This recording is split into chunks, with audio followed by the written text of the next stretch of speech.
Hello. Welcome back. This is day 2 of our Security Fundamentals live streams. This is going to be part 2. We still have a part 3, which we'll probably film next week. My name is Scott Ford. Welcome. I'm a teacher, college professor, and published author, actually, for a computer textbook. So welcome. The purpose of these live streams is we're finishing off a school year, and so these live streams are designed to be recorded, obviously, kept on YouTube, and shared with students here in Humble ISD who are working on their ITF Plus certification. This also works for their A Plus certification as well. And so I have students actually in my classroom right now who are watching live. And to those students over at Humble High School who will be watching this on recorded session and can watch it later, hi, welcome to the class. So let's jump into what we're going to be looking at. And that is, of course, Security Fundamentals. This is going to be part 2. So yesterday, we went over the objectives that were part of that first lesson. So you can see them grayed out here. Today, we're going to look at the following. We're going to describe the dangers of man-made disasters. We're going to list and give examples of the 3 Gs. We're going to explain defense in depth and list possible methods used to protect organizations. This is an important one. As far as the basics of security and securing a facility, a building, things like that. List the different types of authentication, authorization, and auditing methods. Describe the different types of encryption. And finally, explain the functions of EFS and BitLocker. And you can see there are some more objectives that are grayed out. Those will be covered probably Wednesday next week. Right now, I'm really enjoying doing live streams during our block days because we don't have a bell in the middle of anything that disrupts stuff. So with that being said, let's jump into our very first topic for this live stream, which is man-made disasters. Now, yesterday, we talked about risk management, and I kind of briefly touched about man-made versus nature. Natural disasters are disasters caused by natural causes, so earthquakes, tornadoes, hurricanes, these are natural disasters. Man-made disasters are made by people. They have a strong human element, so things that people do to screw stuff up. These can either be intentional or unintentional. Now, at the end of the day, whether they were done intentionally or accidentally, the damage is still done. So intentional harm is caused by an individual or group that seeks to do harm. While unintentional, again, didn't mean to do anything bad, but it still caused a problem. It still actually made something go bad where, bad things happened. Unintentional disasters, more information is compromised due to unintentional actions than by individuals with nefarious intent. One of the things we like to think of when we're talking about security is we have this image of these bad guys who are evil hackers and doing all this hacking stuff, right? And then they go to the coffee shop where the hackers hang out and they have hacker coffee and they have hacker danishes and they talk about hacker things and evil plans. The reality is that most of the damage done in organizations are done by people who go, ooh, I didn't know I wasn't supposed to delete that. Oh, I didn't know that was not supposed to happen. Oh, I just talked about something I shouldn't have talked about in public. So unintentional is typically how organizations really kind of get hit with the damage. So one of the reasons why helping to create a robust user training for employees is important. So one of the best ways to fight against unintentional mess ups is by training your people, which is why in a lot of organizations, you're going to have cybersecurity training, you're going to have safety training, because we're trying to prevent people from messing up. Now, this does show up as exam questions on everything from the ITF all the way to Security Plus, because it is such a big thing.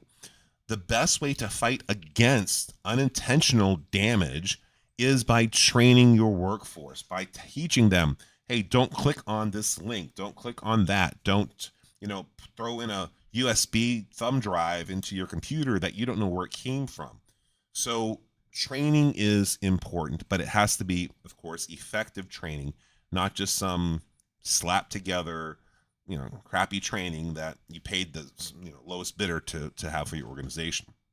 Speaking as a trainer myself, always keep in mind, again, the biggest weakness is any security plan is your people. Organizations spend so much money on their security postures and all this other stuff, and all it takes is one person to completely defeat security altogether. So, for example, I'm a teacher, and we have all these different things, right? We have locked doors and all this other stuff, and yet I've seen our locked doors be completely defeated by, let's see, that's not it, by a pen or a Sharpie. We got all these locked doors, we got all this stuff, and somebody puts a pen or a Sharpie in between the doors where they close, and all of a sudden, it doesn't matter how many locks you have, that door is ajar. So we'll actually talk more about social engineering later. But in any organization, your weakest link is your people. It was funny, there used to be a website called Jinx, which had a lot of really cool gamer and hacker t-shirts and swag. And there was a shirt that said, "There's no patch for human stupidity." Anyways, so when it comes to preventing unintentional problems, we have two takeaway lessons here, which are least access and regular training. So we don't want them to have access to stuff they shouldn't have. So a little fun trivia for you. There's a guy named Bob Quick. Now, you may never have heard of Bob Quick, but believe me, Bob Quick is a great lesson of what not to do. He was one of Britain's most senior counterterrorism officers. He was on his way to a meeting. When he left his car, a document that was actually kind of on top of his stack of papers was visible. And this document was very classified, very secret information about a major counterterrorism operation. So this document was plans and details about going after terrorists. So they knew something was going to happen. This document had information on it. Well, as he's getting out of the car, the news media's taking pictures, click, click, click, click, click. They can zoom in pretty far, and the contents of the paper wound up on the news. So because of this, in an unintentional mistake, I'm sure the guy didn't mean to ruin his career, although that happened as far as that was concerned. But the fallout was the end of a career and the exposure of some very classified information. So that's the whole unintentional. Now, of course, we do have intentional. We have intentional issues. We have what we call insider threats. Now, when I worked for the government, we would have to take multiple insider threat trainings, in fact, to help develop one or two of them, where you have people who have an axe to grind. Whether it's right or wrong, they have an axe to grind. They might have been overlooked for a promotion. They might be getting harassed at work. They might have, money issues, all sorts of different things. And they justify in their mind why they're doing this. And so you have people who intentionally do things maliciously to damage an organization, to expose information, things like that. And so that's intentional. An example is somebody like an insider threat. So that kind of sums up the man-made stuff really briefly. Now I want to talk about something called access control and the 3 Gs. So what you see here is actually a picture. So I spent about 2 months in San Diego. This was pre-COVID. And I was doing a training out the Wounded Warrior Project out in San Diego for computer maintenance certification, A+ certification. And we shared building space with the VA, right? The government VA. And during a break, one of the attendees at the training found this laptop on the ground in the parking lot. And if you take a look at the screen, you can see what it says, right? United States Department of Veteran Affairs, pre-Windows secure login, PIV card enabled, approved for authorized use only. This computer was left in the parking lot. We did find out that it was, talk about an insider threat, it was left there by a very disgruntled employee who basically quit, kind of just went, screw this, and left. Well, the thing is that this could have access to a whole bunch of veteran information and medical records. And the VA already had a huge data leak not long ago, so this was not a good look. Now, I will say that the laptop was returned to the VA, and all we got was that picture showing the log on screen. So access control is controlling who can physically get access to locations and devices, and it is one of the most important steps in creating a secure system. In general, the thing is if we can get our hands on your device, we own your device. There's a lot of security things that you might put in your device, but if we can get your device, if we grab your device, if we can steal your device, we can typically break through what you have there as far as security goes. Now, things have gotten better over the years, but one of the big rules is don't let people who shouldn't have access to things get physical access to things. So we have access control. So it distills down to two basic goals: limit access to your facilities to authorized people. If they have no business being there, they shouldn't be there. And limit access to sensitive areas within the facility to authorized individuals.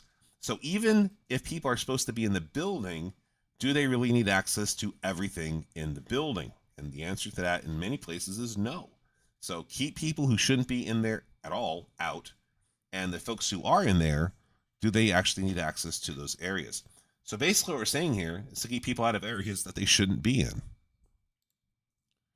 Now, let's talk about the 3Gs, commonly used for access controls. And 3Gs stand for guns, guards, and gates. Now, let me put this disclaimer in here because some people get a little kind of antsy when we say the word gun.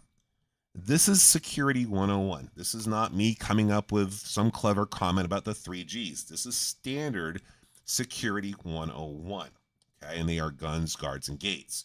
And as you'll find out, guns doesn't always necessarily mean guns. Okay, so guns, guards, and gates. Taking a look first at guns. Now, this doesn't always mean gun. This could be any type of weapon or item meant to harm, physical harm, pain, or incapacitate an individual. So, for example, tasers, pepper spray, nightsticks, anything that you can make somebody physically in pain, stop them temporarily, or stop them permanently. This is what we're talking about here. Then we have guards. Guards are not necessarily people. They can be people, they can be animals, they can even be technology.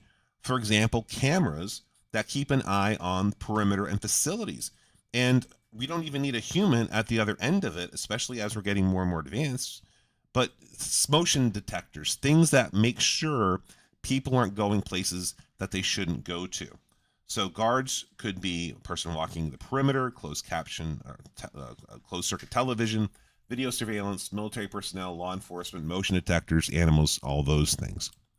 And then finally, we have gates. So these are devices that physically prevent individuals from going where they aren't supposed to go. And this could be fences, gates, barricades, and a lot more.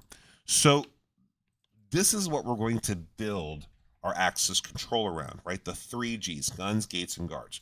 Our 3Gs build out, and we're going to build from there our access control, which then leads into this next conversation, which is called defense in depth. You might also hear this called the castle approach. The idea here is that people will get in, bad guys will get in, and so we have to have different layers to prevent and stop them. Okay, so the idea is that to defend our resources, be they online or physical, we need to have layers of protection. And again, we're assuming that the attackers can and will get through at least one of these layers. So the other layers are there to stop them. Okay, so we begin with something called an external perimeter. This is your first line of defense. Now, security begins before they are even in your building. So security of your facility, of your building, begins before they're inside of your facility, inside your building, inside your whatever. So we begin with the external perimeter, the outside world up to the front door of the building. Now, how far you want to extend out your external perimeter depends on what your goal is. So, for example, when I used to work at the FBI Academy out in Quantico, Quantico is the Marine base. Quantico itself, or the FBI Academy, was kind of deep inside of Quantico. And to get there, we had to go, Quantico had this big old gate all around the facility. We had to go through the Marine checkpoint. We had to drive in till we got to another checkpoint, watched by the FBI police, and then go in until we got to where we're at. Now, for a lot of facilities, that might be too much. That external perimeter might be too far out. But for example, I was at a Sam's Club. Okay, the Sam's Club had an exterior perimeter of their property line, which had a gate all around it. So it really depends on how far out you want your external perimeter to go.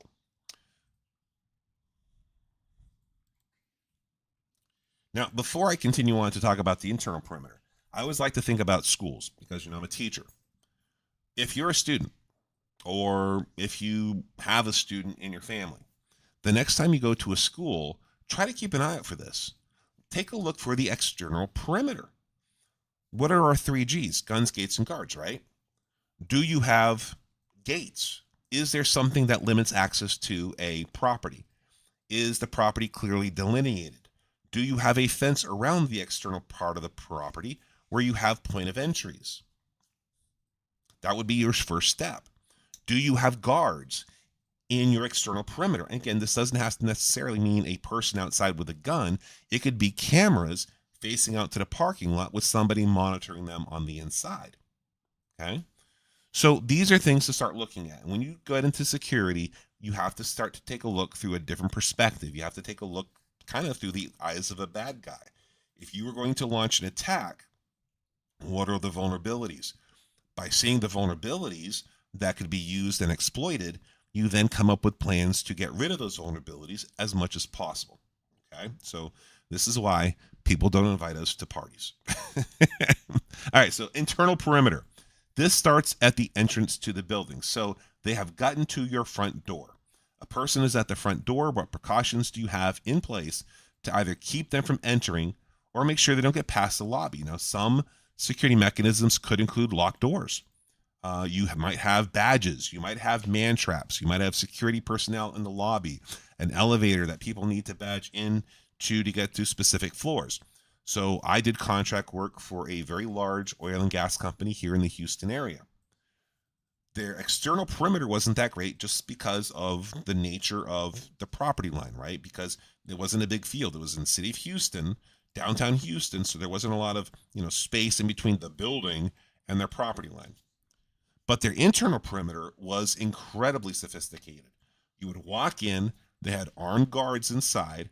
You had to check in because I was doing contract work for them. Then you had an escalator to bring you up to the elevators to get to the rest of the building. The escalators were blocked by another gate with more security personnel. And you had to badge in or be led in up the escalator, right? All this is internal perimeter. Go to the elevator that you want.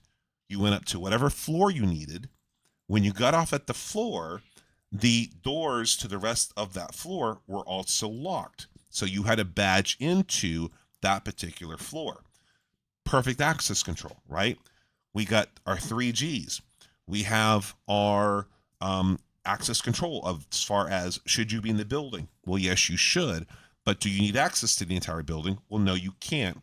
And so by having those doors at the individual floor locked, it prevented people from going where they shouldn't go. So now let's talk about our last area, our most secured area. And that, of course, is called a secured area. So a secured area within a building is separate from other rooms. So, for example, a server room where you have your servers that have your information, or, in a government agency, you might have what we call a SCIF, which is a special room where your big secrets are kept and your big documents are kept. So these require special protection. Okay, so many of the same features that we use for the internal perimeter can also be used for our secured areas. So you might have to badge into those areas. You might have biometrics like fingerprint scanners or iris scanners. You might have to pass through secure doors. You might have to go through an x-ray scanner or metal detectors. The room itself might be protected by a vault. So let's go back just a couple of seconds here to our internal perimeter, because we were taking a look at schools for a second. So we have our external perimeter, right? You should have gates around your school, or not gates, but a fencing around your school with points of entry, right, that are monitored. You should have cameras facing out into your external perimeter, so you know about the danger before it even gets to your front door. But assuming they do, now they're at your front door. So what do you do to prevent them from getting inside the building? Well, you have locked doors. You have doors with badges.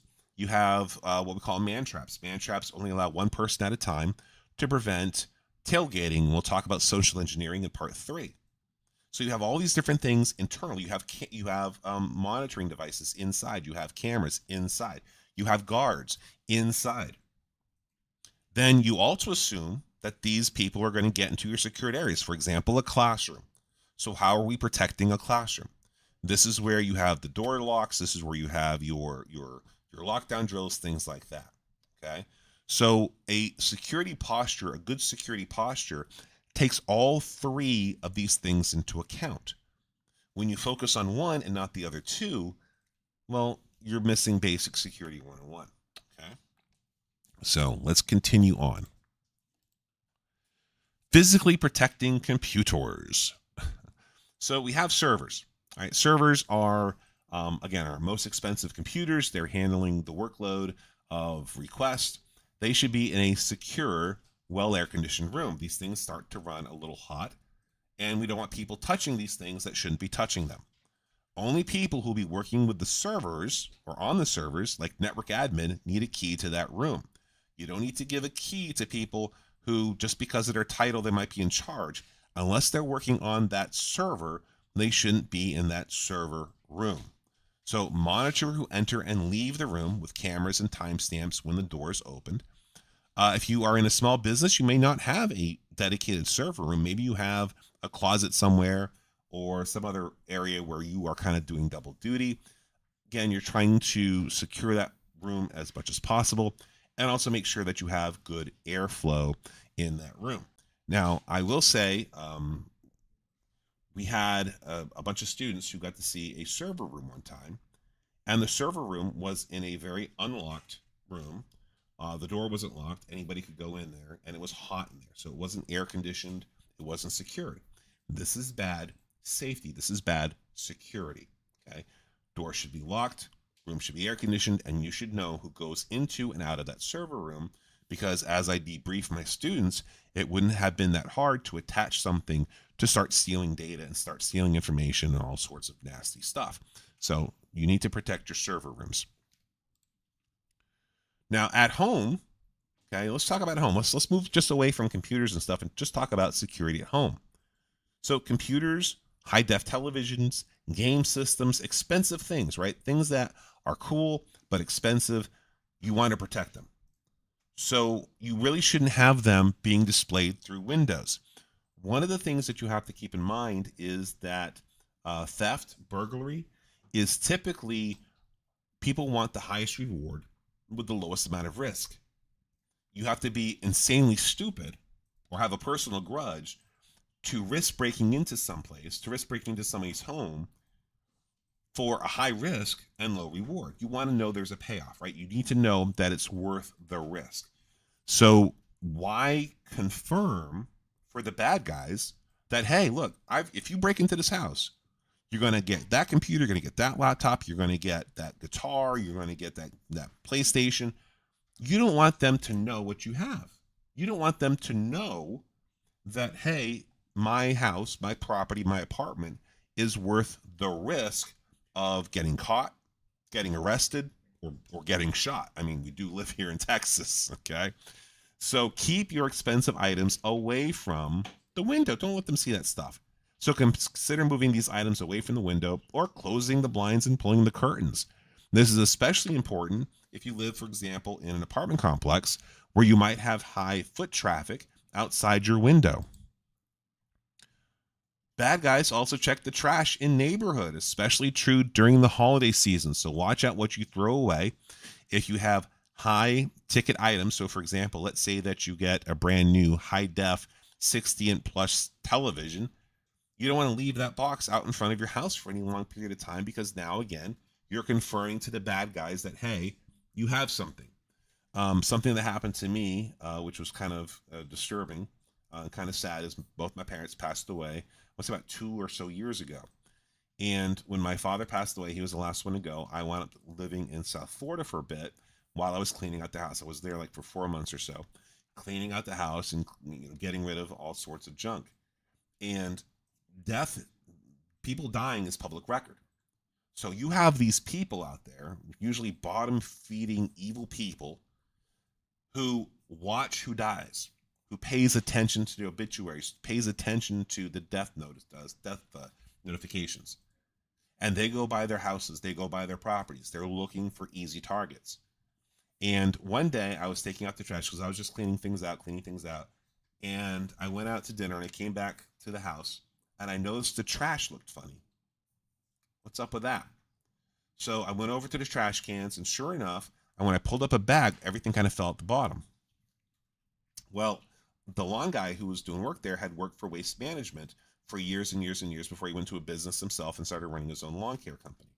And he was telling me that it's very common, sadly, for bad people to find these houses where they know people are dead, to go through the trash, to cut open the bottom of the trash bags, to look through it for example, checks, okay, bank account information, credit card information, because sometimes those take a little bit longer to close out. And so if they can get their hands on some blank checks and that bank is still going to honor those checks, they just got to pay off. So this is a real thing that happens. Okay, so watch your trash, and also know the minute you put it to the curb, it's considered public, right? They can look through this. So consider breaking up your boxes of high-end items before you throw them out. And of course, if you do get a very expensive item and you don't like your neighbor, just put the box in front of their house. I'm kidding about that. All right, now we got laptops. If you're taking your laptop to a public area like a college library, coffee shop, you can lock your laptop down. You can actually physically lock it down to the table, to a chair, using something called a Kensington connector. This is a cable lock, like a bike lock. You can also install special programs on your laptops that will make an alarm if it's unplugged or if it's moved. You can install tracking software like LoJack on your device. Some devices even report back when they're reported missing. I have a friend who lost an iPhone and was able to track it right back to the house that it was taken to. There was a situation very early on when Apple MacBook Pros came out, where you could have a thing that would take pictures every time the computer was turned on. So not only could you track where it was, you got to see pictures of who took it. So that was fun. You can also install remote wiping software. Now, this is important because this shows up on the test. If you're an organization, you can put software on mobile phones, on tablets, on laptops, where if it's stolen, you can wipe it clean. Another cool thing about something like Dropbox, for example, which is cloud storage, is if I want to decommission a computer, or if I lose a cell phone, or if I lose a laptop or something, I can set it where Dropbox, where all my files are kept, will delete itself off that device when it's booted up. So those are different security mechanisms that you can do in order to protect your information. It's kind of cool. Mobile devices, even the cheapest smartphone is a pocket computer, and it stores all sorts of personal information. I know mine has, my social media accounts. It's got my banking accounts. It's got my, my crypto stuff, all that stuff. And so it has my life on there. I mean, that's what I use mostly for all my stuff. And so you want to protect these things. I mean, we're not even talking about the cost of the phone, but just the cost of all the data. Now, over the years, smartphones have gotten better and better at incorporating security into their devices. In fact, the smartphone I have is a Samsung something or other, and it has encryption built into the hardware level. So if you don't put the right password in so many times, it will lock itself down and you can't get any information off it, which is pretty cool. You can also remotely wipe these smartphones. I know Apple iPhone has this, Not that there's anything on iPhones that people want to steal. Sorry, I'm a Droid person. And Droids have the same thing. So you can wipe stuff, you can track things, all sorts of good stuff. All right, let's talk about the AAA, AAA. So before I do that, once again, hat tip to Bones Coffee. Not a sponsor of a program, but definitely fuels the program. And I want to talk about these three AAAs, which are very important in our conversation about security. So we have authentication, authorization, and auditing. And these are, of course, the offspring of the CIA. So authentication is identifying who the user is. Who are you and how do you prove it? Authorization is you've proven you are who you say you are. Here's what you can access. And auditing is we are watching you. So no matter what you do, we are going to keep an eye on you. Let's take a look at these in a little more depth. So authentication, prove you are who you say you are. Okay. So typically, right, we use an identification. We have a student ID card. We have a driver's license. We have an ID. So we have different ways that we are normally authenticating ourselves. This is nothing. This is not a foreign concept, right? You prove you are who you say you are. Now, making it a little more complicated, there are three typical authentication categories that we need to be aware of. Now, if you go into security more, you find out they go into more detail or they have a couple of extra categories. But traditionally, and what you're accountable for, is knowing that the ways we authenticate ourselves is something you know, something you have, or something about you. These are all the different forms of authentication. If you use more than one of these forms, so you might use something from something you know and something you have, this is called two-factor authentication or multi-factor authentication.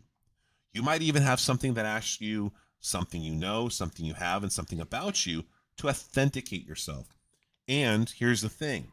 As technology becomes more advanced, and especially as AI starts to take off and computers become more and more powerful, the old username and passwords aren't cutting it anymore.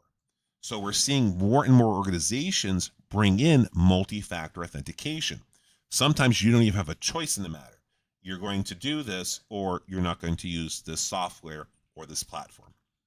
So authentication, something you know, something you have, and something about you. All right. So something you know. This could be your username and password. Something you have on you. It could be a smart card. It could be a security token. It could be a digital certificate. And something you are. For example, biometrics, your fingerprints, your facial recognition, voice print. These are things about you. Now, you might have been asked about security questions. Okay.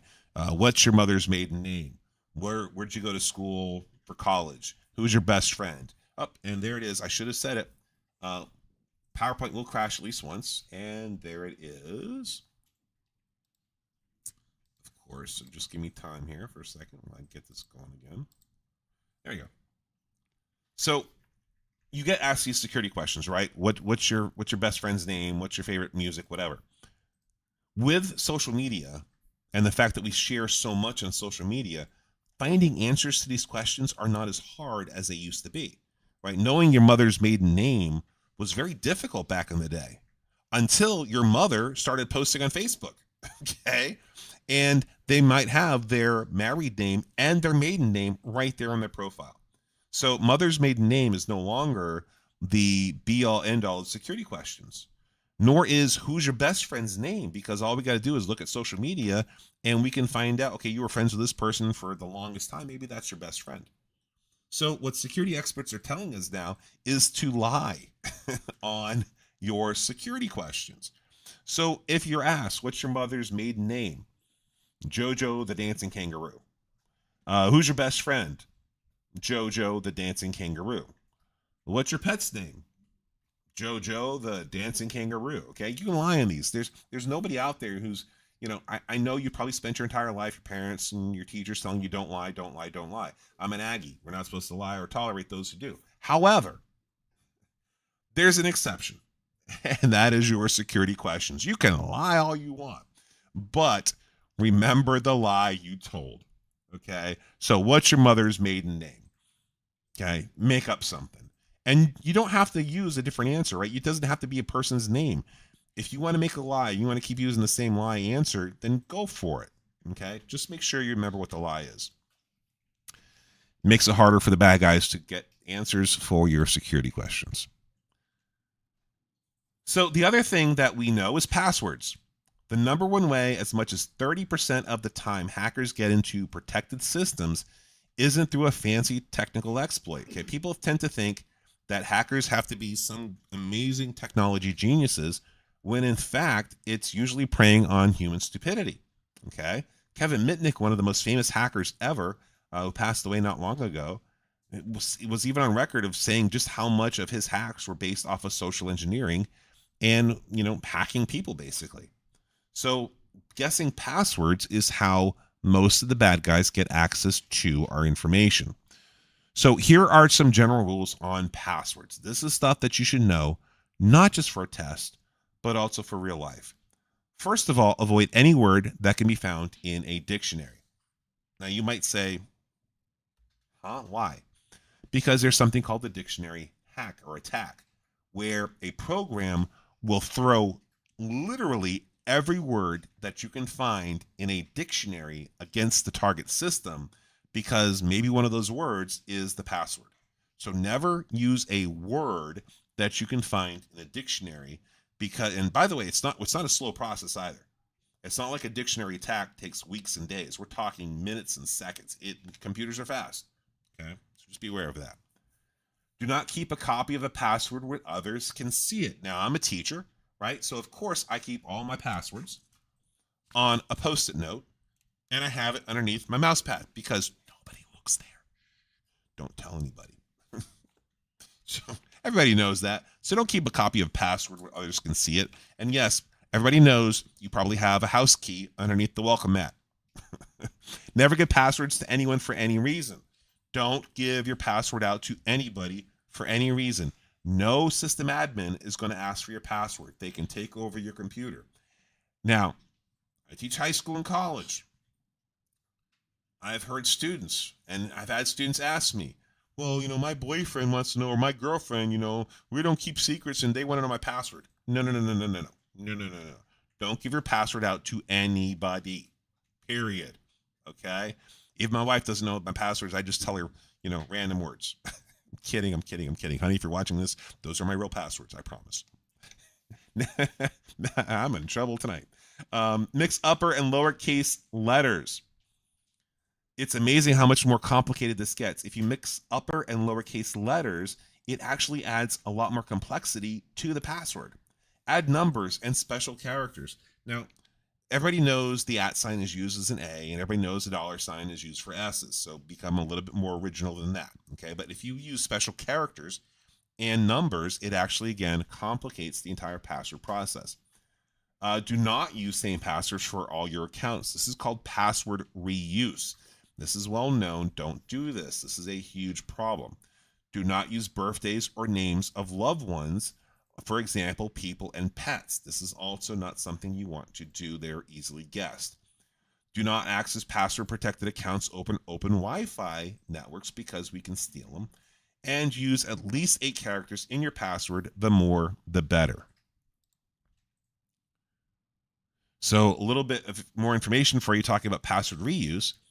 It's common knowledge that people, over 80% of people, use the same passwords for at least 5 other accounts, if not all of them. So what this means is if the bad guys can get your one password, they probably have access to a whole bunch of your other accounts. So maybe they get access to your email or your Gmail or whatever. They probably also have access to your banking account information and what have you. So don't do that. Use different passwords for different sites. Okay, so that was authentication, proving you are who you say you are. Then we have authorization. So you now have proven who you are. What access do you get? What information, what resources do you have access to? Okay, so there are 2 families of authorization. one on your local machine, that's the computer that you're on, as well as authorization access to things over a network. So your local machine, like I said, is your computer that you're on. Usernames and passwords on local Windows computers are kept in a local database known as a Security Account Manager, or SAM to his friends. And it's up to that individual computer to maintain and authorize users on that particular machine. And you have similar things in Mac OS and Linux local machines as well. And it keeps a record on that device of the people who should be on there. When you're in a network, domain controller controls the domain, meaning it keeps track of everyone who should have access to resources on a network. So on a networked world, on your business computers, typically you go through some sort of domain controller. In the Windows world, it's known as Active Directory. Then we have something called single sign-on. Single sign-on is amazing. Now that picture, by the way, I talked about cleaning up my parents' house. I found that going through one of the drawers to clean out some stuff. And this is a ticket for Disney World. So back in the old days, if you wanted to go on any rides at Disney World, you would have your ticket book. And if you wanted to go on this type of ride, this was an A ticket or an E ticket or whatever ticket, and you would have to give them tickets. It's kind of like how carnivals work now, where you have to pay or give tickets per ride. Well, that's how we used to sign into old computers back in the day and all the resources. So you get into your computer, you had to put your username and password to get your email, you had to use your password to get into this, use your password for this. Well, single sign-on, or SSO, allows you to log in to your domain and get access to all authorized resources. So you don't have to keep logging into every single resource that you want. It's all handled under single sign-on. Auditing. So you got people on there who prove they are who they are. They get access to the resources they're supposed to get access to. Now we want to keep track of them. We are watching them. Okay. So auditing is an examination of activity. We look at users' activity. Where did they go to? When did they do it? What do they use while they were there? And this brings up an idea called non-repudiation. Non-repudiation means we got you. Okay? You did this at this time. We know we have an audit log. Okay? You accessed sensitive information you had no right to. We have you logging into the system. We have you accessing this file. We keep an audit log, right? We keep track of things. So non-repudiation is the idea that a person or party cannot deny that they did something, sent something, or received something. It's keeping an audit log. It's keeping a paper trail.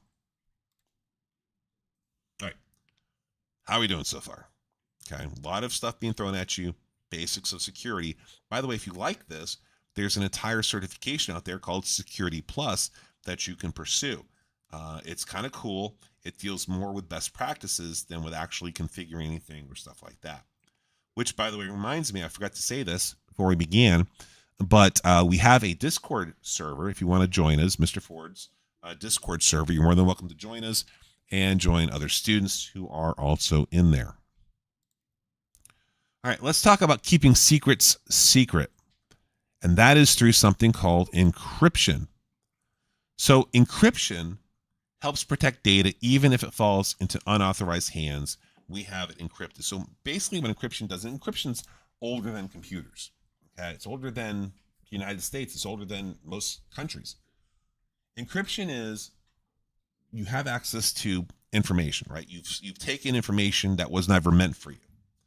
Encryption makes it where you can't make any sense of it. It is completely gobbledygook and you can't make any sense of it. It is encrypted.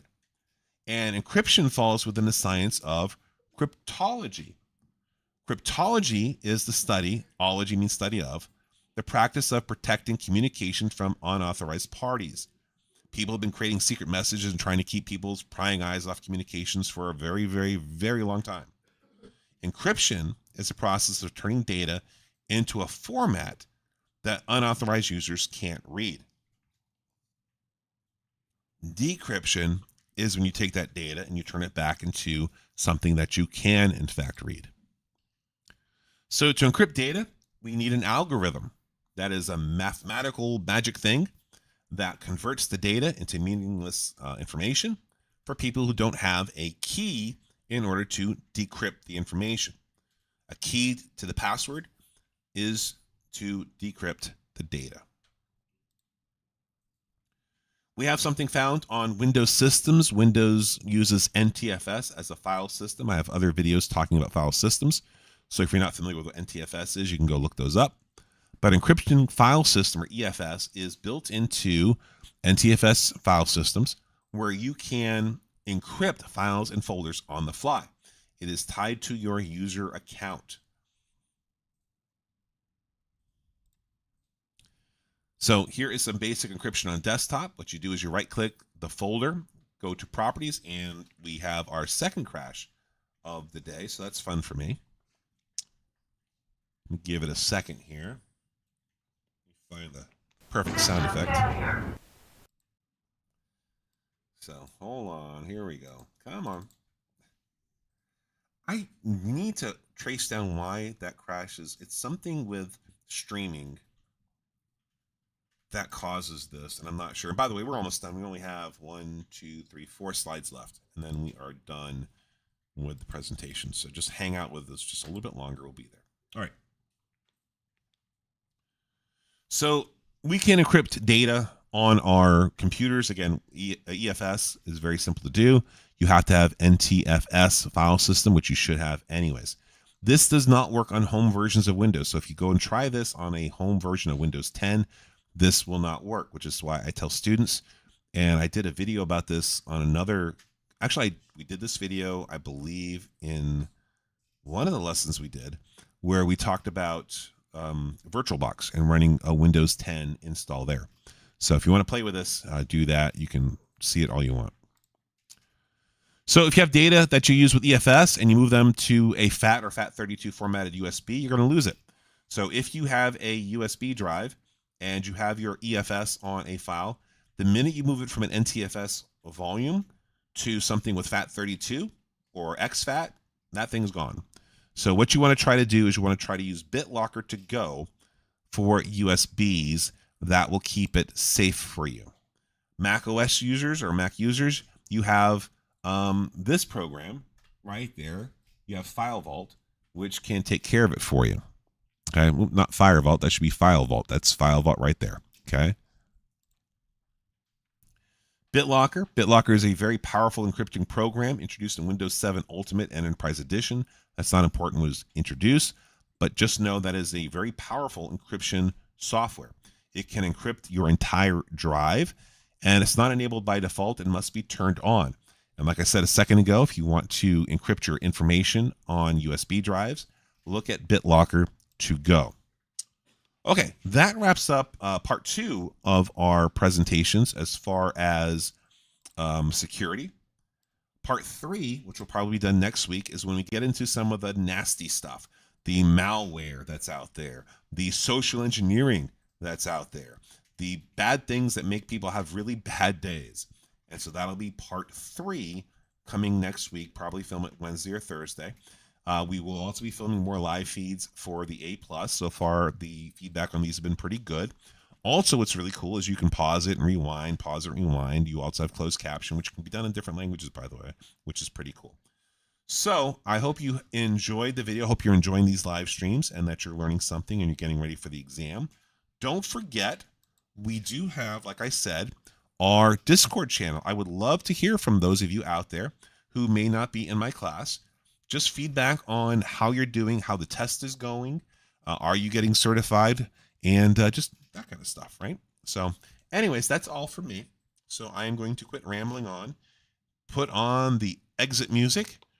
So until later, thanks for watching. Have fun studying out there, and goodbye for now.